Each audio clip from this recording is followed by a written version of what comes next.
Hello everyone, my name is Dr. Aunindra and I welcome you all to this spoken English journey. And here we have 25th day of the spoken English journey. So we have with us so many students. They are in touch with me and they keep commenting me and they give their suggestions as well. This is what I am in touch with you as well, dear students.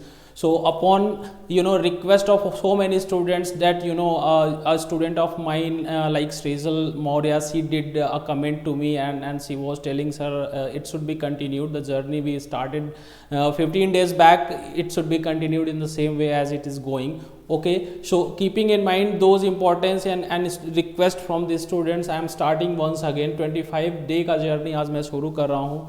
उम्मीद है सभी students इसके पहले की चीज़ों को समझे होंगे. नहीं समझे होंगे तो प्लीज़ आप डिस्क्रिप्शन बॉक्स से टेलीग्राम लिंक को ज्वाइन करिए. टेलीग्राम के थ्रू मैं जो है आपको पीडीएफ देता रहता हूं. ओके, तो टेलीग्राम लिंक आपको डिस्क्रिप्शन बॉक्स में दे दिया जाता है हर वीडियो के. उसमें आप लोग ले लेंगे और चीज़ों को अच्छे से पढ़ेंगे. तो चलिए, मुझे लगता है कि आज का सेशन शुरू करने से पहले आप सभी को मैं बता दूं कि मेरा जो फोकस है ना, वो स्ट्रक्चर्स को स्टूडेंट्स को बताना है.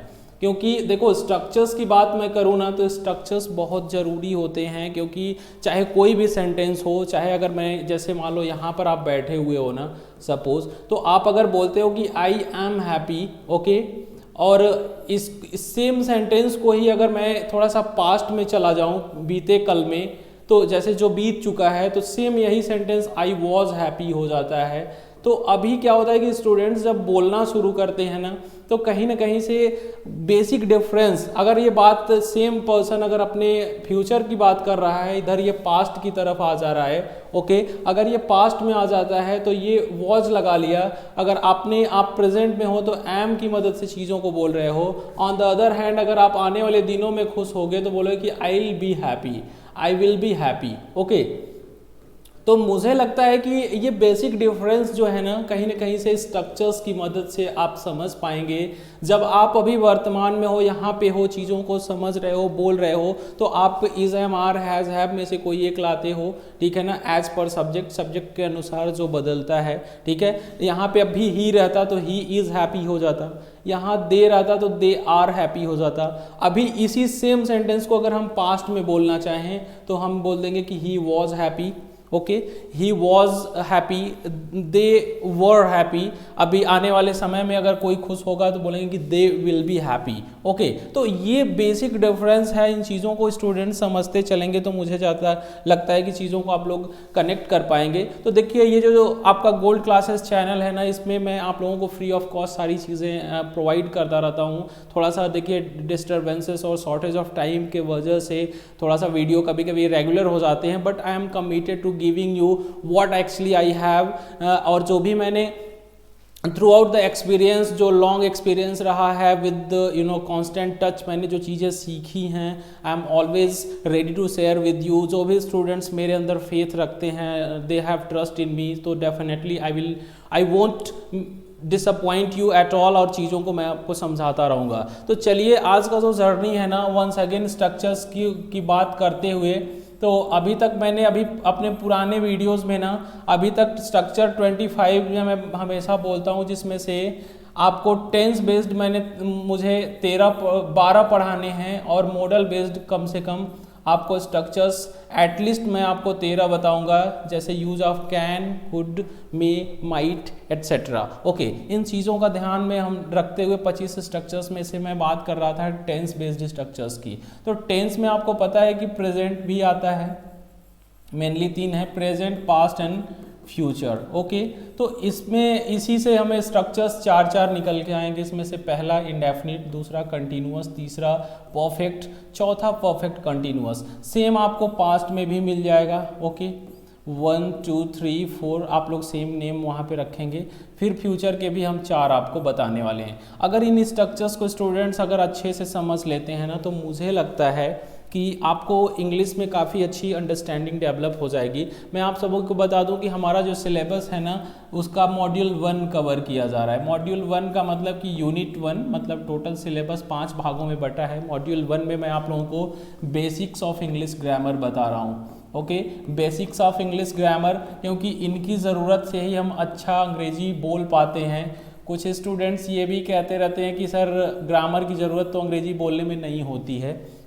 हाँ ठीक है, आप बोल सकते हो सुन सुन करके चीज़ों को, लेकिन हमारे पास जो स्टूडेंट्स हमसे जुड़े हैं ना, उनको 4 टारगेट है, लिसनिंग, स्पीकिंग, रीडिंग और राइटिंग। मैं आपको चारों चीज़ें सिखाने वाला हूँ, इसलिए मेरा जो सिलेबस है टोटल डिटेल्ड सिलेबस है और इसको मैं लेकर के आप लोगों के लिए चल रहा हूँ। जहाँ कहीं भी डिफ़िकल्टीज़ आती हैं आप लोग कमेंट बॉक्स में दे दिया करिए, अपना सजेशन या जो भी चीज़ें समझनी हैं आप मुझे बता दीजिए, मैं उसे ज़रूर बताऊँगा। तो टोटल स्ट्रक्चर्स की बात करते हुए हम आगे बढ़ रहे हैं। तो यहाँ पर जो है ना स्ट्रक्चर जितने हैं उसमें से सबको हम लोग पढ़ते हुए तो आ रहे हैं, लेकिन पहला स्ट्रक्चर जो प्रेजेंट का हो रहा है ना, ओके, टेंस बेस्ड, इसी में से मैं आप लोगों को बताने वाला हूं। तो इसमें से 4 का आज मैं विद रिवीजन आपको सारी चीज़ें बताने वाला हूं।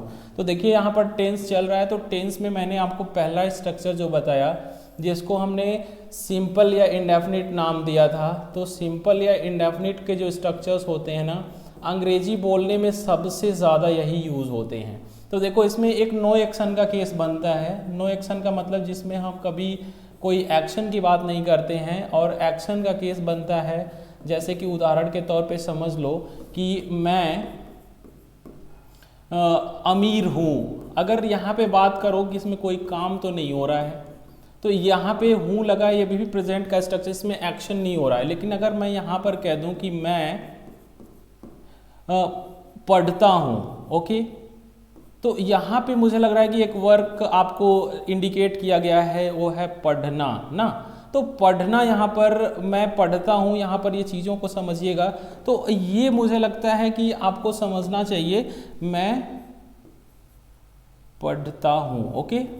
तो यहाँ पे चीज़ों को समझिएगा कि यहाँ पे एक्शन के केस में हम क्वालिटी, किसी व्यक्ति की अच्छाई बुराई या चीज़ों को बताते हैं, तो नो एक्शन का केस बन जाता है। जब हम कोई वर्क करते हैं तो यहाँ पे एक्शन वर्ड होते हैं। तो बस इन दोनों के लिए स्ट्रक्चर्स को थोड़ा सा स्टूडेंट्स ध्यान से समझिएगा। दोनों का स्ट्रक्चर मैं आप लोगों को बताया भी था, फिर से बता रहा हूँ, है ना। इसमें देखो स्ट्रक्चर की बात करें तो सबसे पहले हम ना सब्जेक्ट को लेकर के आएंगे, ओके। सबसे पहले हम सब्जेक्ट को लेकर के आएंगे। इज का मतलब है होता है। एम लेकर के आते हैं, एम का मतलब है हूँ हो जाएगा, ओके। और आर हम यूज़ करते हैं हिंदी में, इसके लिए है इस्तेमाल होता है, ओके। ये पूरा आपका इसमें से कोई एक यूज़ करते हो। फिर हैज़ या हैव लेके आते हो इन केस। देखना इसके साथ पास है का सेंस आता है, पास। फिर अदर सेंटेंस के वाक्य जो है ना, अदर्स अंत में रख लेते हो, ओके। अदर्स यहाँ पे हो जाएगा। तो ये हो जाता है, जैसे अगर मैं कहूँ कि मैं खुश हूँ, ओके, तो यहाँ पे ध्यान दीजिएगा कि चीज़ों को समझने से पहले मैं खुश हूँ, इसमें कोई काम नहीं हो रहा है, नो एक्शन का केस है। तो मैं की इंग्लिश लिख लो आई। हूँ के लिए यहाँ पे हूँ मैंने लिखा है तो एम, इसको कट करते चले जाओ। फिर खुश के लिए आप लिखोगे कि आई एम हैप्पी। स्टूडेंट्स थोड़ा ध्यान दीजिएगा, मैं एकदम बेसिक से चीज़ों को समझाता हूँ। हो सकता है ये चीज़ें आपको पहले से पता हो, लेकिन फिर भी आप इस पर अगर कमांड लेकर के आते हैं तो एक एग्जाम्पल इसका ले लो। आई के साथ अगर हैव लग देते हो ना, तो आई हैव का मतलब पास है का सेंस। जैसे आई हैव अ ड्रीम, मतलब मेरे पास एक सपना है या मेरा एक सपना है, ये वर्ड हो सकता है। तो ये जो नो एक्शन का केस है ये आपको समझना है, ठीक है। तो ये रहा आपका स्ट्रक्चर, है ना, स्ट्रक्चर आपका नो एक्शन का, ओके। चलिए मैं आपको बताता हूँ कि और भी जो वर्ड्स हैं वो आपको कैसे मदद देंगे आपकी। अब देखिए मैं आपको बता दूं कि जो नो एक्शन, जो एक्शन वाला केस है, इसमें सब्जेक्ट पहले आता है, कभी कभी वर्ब की फर्स्ट फॉर्म, या वर्ब में एस या ईएस हम कभी कभी यूज़ करते हैं, एस या ईएस, और फिर ऑब्जेक्ट कॉम्प्लीमेंट या अदर्स लाते हैं। ये स्ट्रक्चर होता है। स्ट्रक्चर सभी स्टूडेंट्स पहले समझ लें तो काफ़ी चीज़ें आप लेके के लिए आसान हो जाएंगी। तो अब देखो यहाँ पर एक मैं एग्जाम्पल लेके आता हूँ, जैसे कि वह, है ना, यहाँ आता है, अगर मैं बोलूँ, ठीक है। तो यहाँ पे ध्यान देना कि वह के लिए हम लाएंगे यहाँ पर ही एज अ सब्जेक्ट, ओके।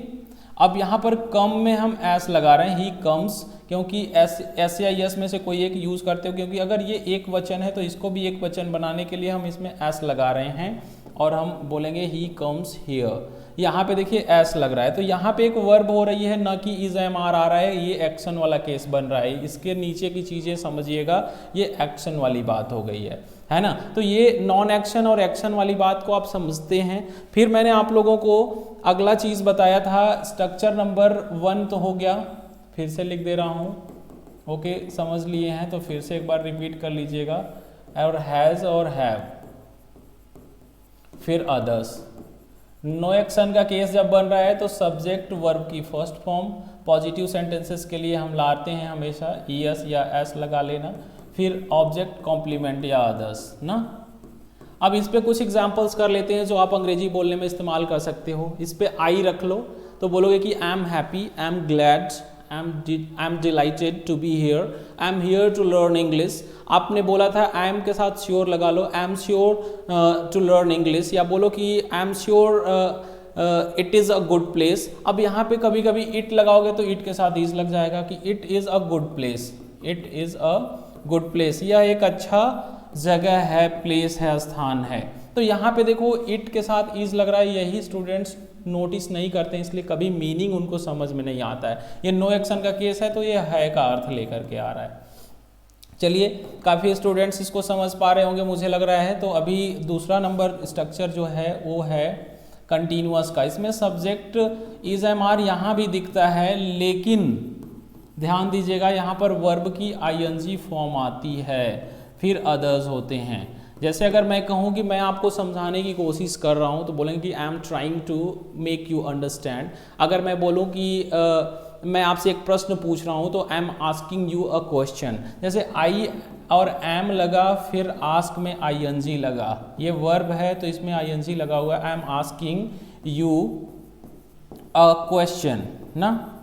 इन सब सेंटेंसेस का यूज़ बहुत ज़्यादा यूज़ किया जाता है। जैसे कभी पूछा जाए क्या हो रहा है, व्हाट्स हैपनिंग या व्हाट्स गोइंग ऑन, ये सब इसी के स्ट्रक्चर के सेंटेंस होते हैं। How is it going, what are you doing, या बोल सकते हो कि इट्स गेटिंग लेट, या आई एम गेटिंग लेट, बोल सकते हो कि I am getting better day by day. आप गोल्ड क्लासेस पे इंग्लिश सीख रहे हो तो day by day you are making yourself comfortable और चीज़ों को समझ रहे हैं तो बोलेंगे कि I am getting better, I am trying to learn English, I am learning English with Avneen sir, ये भी आप बोल सकते हो। तो ये स्ट्रक्चर नंबर 2 है। रिवाइज कर रहा हूँ, स्ट्रक्चर नंबर 3 की बात करना। इसे मैंने 3 को प्रेजेंट परफेक्ट का बोला था, तो सब्जेक्ट पहले, फिर हैज़ या हैव लेकर के आते हैं। सब मैं समझा चुका हूँ प्रीवियस वीडियोस में, फिर भी समझा रहा हूँ। वर्ब की थर्ड फॉर्म, फिर हम ऑब्जेक्ट या कॉम्प्लीमेंट लाते हैं या अदर्स। मैं आपसे अगर जैसे मिल चुका हूँ, यहाँ पे हैव की वर्ब की थर्ड फॉर्म यानी कि वर्क जो है ना कंप्लीट हो चुका है। जैसे मैं कहूँ मैं ये गाना सुना हूँ तो बोलेंगे कि I have heard this song before. मैं बोलूँ कि मैंने ये अगर चीज़ ये जगह देखी है तो बोलेंगे कि I have seen this place earlier, मैंने इस प्लेस को पहले देखा है। जैसे मैं बोलूँ कि आई हैव शीन द ताज, मैंने ताजमहल देखा है, तो आप बोल सकते हो कि आई हैव सीन द ताज। सी का ही थर्ड फॉर्म, सी इसका सेकंड बनेगा V2 शॉ, और थर्ड बनेगा V3 शीन। ओके ध्यान दीजिएगा, यहाँ पे शीन बनेगा। तो ये रहा थर्ड नंबर स्ट्रक्चर, इसको भी मैंने बता दिया था। इसके साथ नॉट लगा लो, निगेटिव करना है तो I haven't seen this before, I haven't heard this song. आप किसी से प्रश्न पूछना चाहते हो तो बोल सकते हो कि have you heard this song, क्या आपने ये गाना सुना है, आप बोल सकते हैं। तो ये सब थर्ड नंबर स्ट्रक्चर हो गए। स्ट्रक्चर नंबर 4 की बात आप लोगों से मैं करने वाला हूँ, तो इसमें ध्यान दीजिएगा कि सब्जेक्ट और हैज़ हैव के साथ ना यहाँ पे बीन लग जाता है, यहाँ पे बीन लगेगा, फिर वर्ब की आईएनजी फॉर्म आनी चाहिए, फिर ऑब्जेक्ट कॉम्प्लीमेंट या अदर्स। कुछ स्टूडेंट्स हमेशा ना हर वाक्य में इसमें देखो सीन्स फॉर की ज़रूरत पड़ती है, निश्चित समय अंतराल के लिए सीन्स फॉर, क्योंकि देखो परफेक्ट कंटिन्यूअस का मतलब क्या होता है, बात को समझो। पहले चारों जो होते हैं उनका मतलब समझा दें, मैं आप लोगों को मैं समझा दूं। देखो सिंपल का मतलब हमेशा ध्यान दीजिएगा, सिंपल, कंटिन्यूअस, ओके, परफेक्ट। और परफेक्ट कंटिन्यूअस का मतलब क्या होता है सभी लोग आपको बताए होंगे, लेकिन मैं कुछ अलग तरीके से आप लोगों को समझाने की कोशिश करता हूँ हमेशा से। है ना।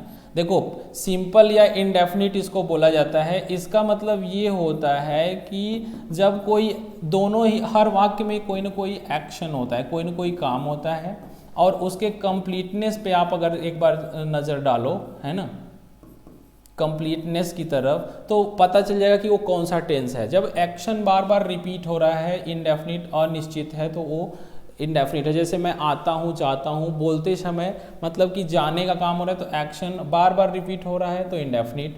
अगर बोलते समय जारी है, जैसे वो आ रहा है, मैं लिख रहा हूँ, मैं पढ़ा रहा हूँ, मैं उनसे बातें कर रहा हूँ इस संबंध में, अभी क्या है कि मतलब आप अंग्रेजी पढ़ रहे हैं, तो इसमें आईएनजी फॉर्म लग रहा है। कंटिन्यूअस का मतलब बोलते समय कोई काम जारी हो।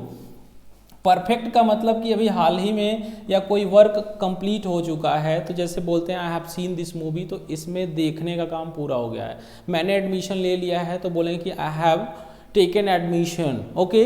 और परफेक्ट कंटिन्यूअस, जब परफेक्ट भी यहाँ समझ गए और कंटिन्यूअस भी समझ गए, तो समझो कि परफेक्ट का मतलब वर्क थोड़ा सा पूरा हो गया है और अभी चल भी रहा है। जैसे मैं कहूँ कि मैं आपको 24 दिन से अंग्रेजी सिखा रहा हूँ, तो भाई 24 दिन में 23 दिन तो कुछ सीख ही लिए होंगे, यानी कुछ काम परफेक्ट हो गया है, पूरा हो गया है, और कुछ अभी चल रहा है। तो इस तरह की सिचुएशंस को हम हैज़ बीन, हैव बीन के साथ वर्ब की आईएनजी ला करके हम व्यक्त करते हैं। तो मुझे लगता है कि ये चारों स्ट्रक्चर्स ऐसे बनते हैं, इनकी मदद से सारी चीज़ों को समझिएगा। एट अ ग्लांस मैं आपको सभी स्ट्रक्चर्स को जोड़ करके बताता हूँ कि कैसे अंग्रेजी में उसका इस्तेमाल करिएगा। स्ट्रक्चर नंबर 1 और 2 में वर्ब की आईएनजी लेके आना। यहाँ पे क्या है कि एक इज एम आर वाला बन रहा है, is am are has have के साथ, ओके। लेकिन यहाँ वर्ब की थर्ड फॉर्म नहीं आ रही है, यहाँ पे V1 और वर्ब की SAIS फॉर्म लेकर के आ रहे हो कभी कभी, ठीक है। यहाँ पे एस वाला, यहाँ पे वर्ब की थर्ड फॉर्म हैज़ हैव के साथ, और यहाँ पे वर्ब की again ING form has been have been के साथ। चलो ठीक है, मैं आपको बता दूं कि आई थिंक, मैं बोलूं कि I think I am doing well, मुझे लगता है कि मैं अच्छा कर रहा हूँ, या आई एम इम्प्रूविंग माई सेल्फ, या बोल सकते आई थिंक। ये देखो ये स्ट्रक्चर इसका हो गया पहला, और उसी के साथ मैंने एक कंटिन्यूअस का ये वाला जोड़ दिया, आई एम के साथ, आई एम के साथ वर्ब की आईएनजी फॉर्म। तो इस तरीके से जब बोलो तो सारी चीज़ों को ऐड कर दिया करो। अंग्रेजी बोलने का एक और तरीका मैं आप लोगों को बताया था कि भाई कोई भी सेंटेंस बोल रहे हो ना, तो सेंटेंस के पहले कुछ फ्रेज और क्लॉज जो मैंने आपको लिस्ट दिया है उसको यूज़ कर लिया करो। अंत में भी आप एक फ्रेज और क्लॉज ला सकते हैं, इससे फ्लुएंसी बढ़ जाती है, ओके। और कोशिश करिए अब सब्जेक्ट के जगह पे आई, वी, ही, सी, इट, दे, यहाँ पे कोई कभी कभी देखना इसको बिगर साइज बनाने के लिए सब्जेक्ट के जगह पे हम पूरा एक सेंटेंस ही बना लेते हैं। जैसे कि what you have done is good, अगर मैं बोलूँ कि what you said was right, what you said is totally right, तो यहाँ पे व्हाट यू सेड एक सेंटेंस है, लेकिन मैं सेंटेंस में ला दूँ। जैसे देखो अगर मैं कहूँ कि व्हाट आई नो, है ना, इज रॉन्ग, मैं जो जानता हूँ गलत है या राइट है, सही है, आप कोई भी सेंटेंस बनाओ।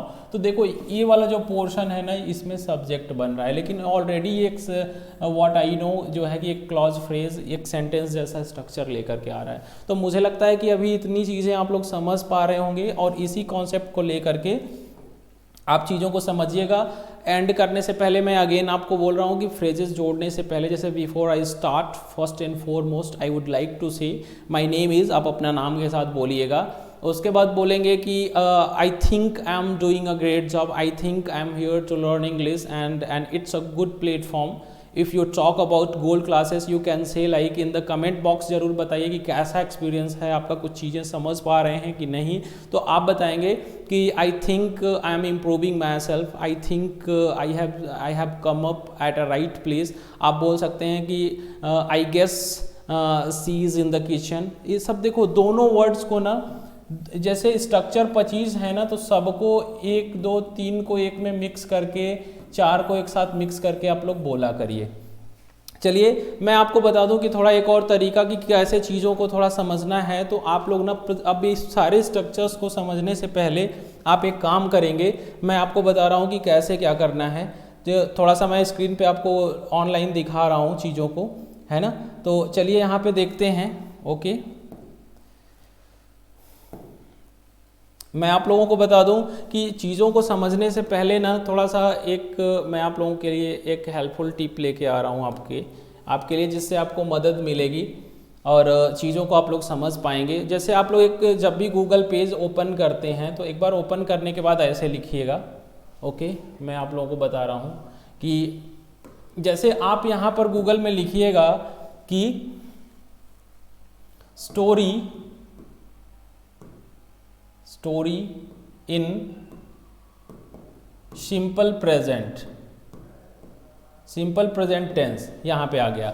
अब आप यहाँ पर इमेज रिजल्ट करना आप, है ना, और प्लीज़ आप इस चीज़ को ना सर्च करते हुए, चीज़ों को देखते हुए आना। और यहाँ पर एक स्टोरी है, मैं ये स्टोरी आप लोगों को यहाँ पर दिखा रहा हूँ, स्क्रीन पे विजिबल होगा, ठीक है ना। तो इस चीज़ों को समझिए। देखिए यहाँ पे थोड़ा छोटा दिख रहा होगा आप लोगों को, है ना। तो अगर थोड़ा बड़ा मैं करने की कोशिश करूँ, let me see it's working और नॉट। ओके भाई, नहीं दिख रहा है लेकिन कोशिश करते हैं। ओके, आप लोगों के लिए जो स्टोरी है ना ये मदद करेगी अंग्रेजी को सीखने में, है ना। जैसे कि यहाँ पे एक लिखा हुआ है, देखना, my dad is a lawyer. देखो, my dad is a lawyer ना, यहाँ पे ये ध्यान देना कि ये जो my dad is a lawyer यहाँ पे लिखा हुआ है, इसमें देखो ये टाइप 1 का स्ट्रक्चर है। ही इज़ 42 ईयर्स ओल्ड, है ना। तो वो क्या है कि वो कितने एज के हैं भाई, 22 एज के हैं। ही हैज़ ब्राउन हेयर, उनके पास ब्राउन हेयर है, मतलब उनका जो हेयर है वो ब्राउन हो चुका है। ही इज़ वेरी स्ट्रॉन्ग, वो बहुत स्ट्रॉन्ग हैं। देखो ये टाइप 1 का स्ट्रक्चर यूज हो रहा है। He likes spending time with me, वो हमारे साथ समय बिताना पसंद करते हैं। ही ऑफन गिव्स, ही के साथ वर्ब में एस लगा है, ही ऑफन गिव्स मी अ शोल्डर राइड, है ना। तो ये हमेशा जो है कि कंधे पे मुझे बिठाकर सवारी करा देते हैं। ही ऑफन गिव्स मी अ शोल्डर राइड। आप बोल सकते हो कि वी समटाइम्स प्ले फुटबॉल, हम कभी कभी फुटबॉल खेलते हैं। यहाँ प्ले जो है ध्यान दीजिएगा क्या मीनिंग लेकर के आ रहा है आप लोगों के लिए। तो this is what you need to keep in mind dear students. मुझे लगता है कि आप लोग एक बार इस चीज़ों को समझ करके चीज़ों को समझेंगे और ज़्यादा कुछ फन वे में अंग्रेजी को सीख पाएंगे। आज के लिए बस इतना ही रहेगा। मिलते हैं नए कॉन्सेप्ट के साथ नए वीडियो में। तब तक के लिए आप लोग अगर वीडियो को देखे हैं तो लाइक ज़रूर कर दीजिए, शेयर करिए, दोस्तों से बोलिए कि इसे शेयर करें, फैलाएं, ज़्यादा से ज़्यादा लोगों को क्लासेस फ्री ऑफ कॉस्ट मिल सके। उम्मीद करता हूँ आज का वीडियो आपको अच्छा लगा होगा। मिलते हैं अगले वीडियो में, तब तक के लिए आप सभी को धन्यवाद।